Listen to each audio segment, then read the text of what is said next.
Let's talk about the upper body now. Let's talk about the changes that you're going to be implementing upper body as far as the frequency. Like, how often are you training your upper body now relative to before? Like, is it the same and just you just reduce the lower body, or how does that look? Just reduce the lower body. We're at 3 days a week upper and 1 day lower, which is the least frequent training program I've had since about 2016, 2017. I kind of personally hate it because I love the gym. I love training. But that added recovery time, that extra day off, I'm starting to notice about 3 weeks in it to yield some truly wonderful benefits. I naturally am a pretty high expenditure individual, high step count, always training athletes, and right around my brain's racing, and a pretty busy guy. So getting enough calorie intake in has always been difficult for me. Having that reduction of expenditure off that second leg day has helped me, with actually a little bit more recomposition, improving lean tissue, and reducing body fat while I'm, in this progress season. Which usually my progress seasons are about a year long before we pull off that next calorie deficit. Sometimes I can get up to 13, 14 months with progress season, but I've kind of tried to maintain this every 2 to 3 year competition phase since I began. So in total, you're training what, 4 times per week right now? Correct. Yes. Okay,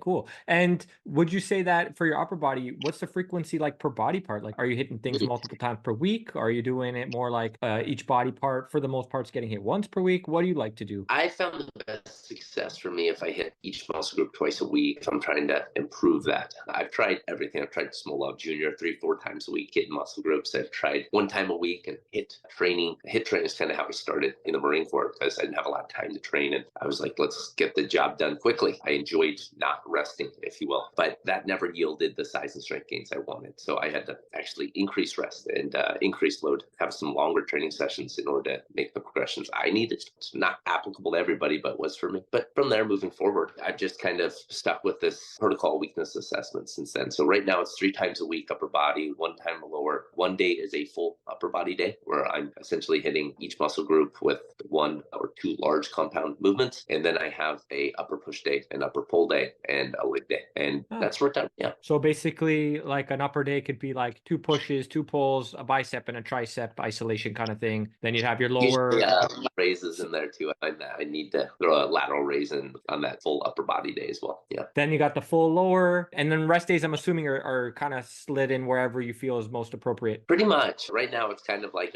almost a one-on, one-off split. There'll be 2 days in a row somewhere in there. Usually the upper pull days are back to back. What I wanted to touch on was, because you were talking about like your sessions can get pretty lengthy. So let's go back for a second. 2 things. What time of day have you found works very well for you as far as training? Have you experimented with that, like morning versus afternoon versus evening? Oh, yeah. And one being better for you and for specific reasons why? I'd love you to get into that. And then how long do your sessions last? Okay, that's a great question, and definitely something I'm pretty keen on. The majority of individuals, it comes down to the goal. So I'm not very much hey, you need to lift at this time of day. First, I look at goal setting. If we're shooting for progressive overload, I'm not the biggest advocate of first thing in the morning training because the amount of calorie intake is pretty reduced. If they're getting them at 5 a.m. to go to gym at 6 and they're telling me they want to deadlift 600 pounds, the likelihood is less that they're going to have the body temperature, warmth, and intensity to do so versus training in the afternoon or evening. However, my individuals who are endurance-based, triathlon athletes, and those who are getting ready for marathons, I'm actually a bigger advocate of their endurance training taking place upon waking. They usually benefit a little bit more. So the answer is, it depends on the specifics of the goal. For myself, I train these days in the afternoon after about 3.5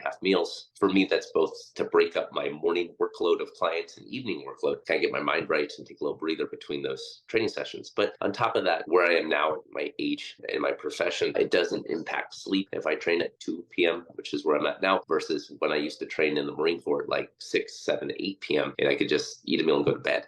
I found that I've trained every hour of the day and tried it all. My morning sessions, I'm just far less likely to make the progressions in terms of strength than I am after a few additional meals and just higher body temperature and alertness. So I've made those changes. I implement them with my athletes who are looking to make specific goals happen. So that's one thing that I found a lot of people need to hear because they just assume, regardless of the of day, regardless of calorie intake, my progressions will be equivalent?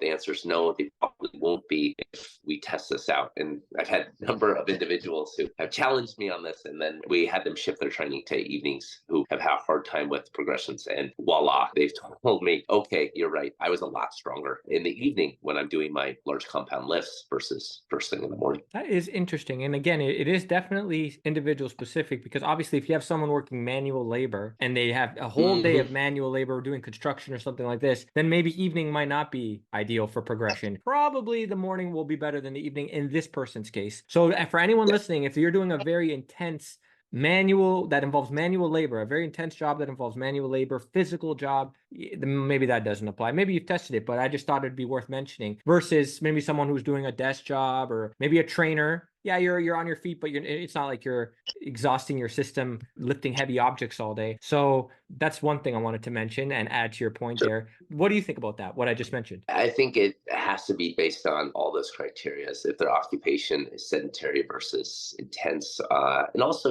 where it is in terms of their lifestyle habits and their goals and needs. So if they're a family individual who's like, look, evening times for my family, I'm not going to strip that away from them. It's a balancing act. If it's like, hey, we're going to do what we need to do in order to get to this goal, it's a balancing act for the majority of people. And you don't want to overshoot and cause resentment because, this has become a priority where I get off work after a 12-hour day, then I go to the gym, I never see my wife or kids. That's when we start brainstorming. Maybe there's a more realistic outcome. Maybe our goals won't be hit as quickly, but your balancing act will be a little better off, and therefore we'll be able to sustain this. And it really comes down to that. Can it be sustained? If the goal is, hey, I want to lose 100 pounds, and this individual drops 50 immediately, too aggressively, and decides I'm quitting, you're absolutely right. Well, these are generalizations. We really break that down in coaching and training on, is this realistic? And if so, let's see if we can rinse and repeat and start making small little fine tuning when needed. Great points you brought up there. How long do your sessions last? That was the other question. My own training or for training others?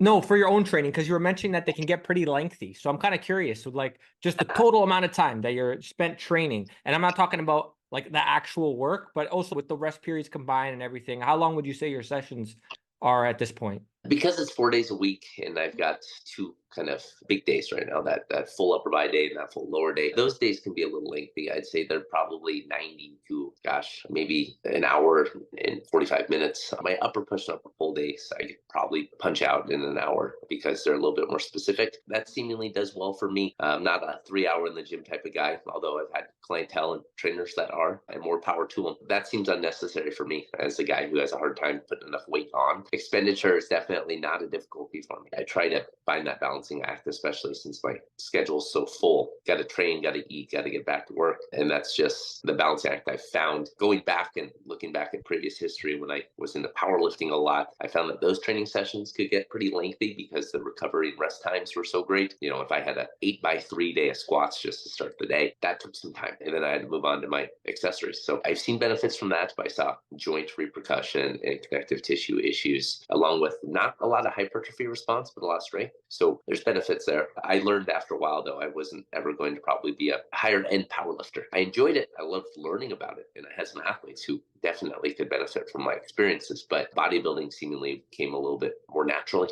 And I was a little bit more gifted there. So I switched that over around 2018, 2019. I said, okay, we're just going to do bodybuilding from here on out. Okay. Do you have a favorite body part that you enjoy training most? And does that reflect the development? I don't. I think I love them all equally. I love to challenge everything equally. Maybe in terms of sense of well-being, I enjoy legs the most, though, just because I feel like the most work was done and I feel the most accomplished. So there's a psychological benefit there. But in terms of going into each lifting day, they're pretty equivalent at this point. As long as I'm challenged, as long as I'm progressing, the sense of well-being is pretty equivalent on upper body days. That lower body day pays a little bit more dividends long-term. Overall, not as much as I used to. When I was younger, I could definitely, there was a couple muscle groups I enjoyed the most.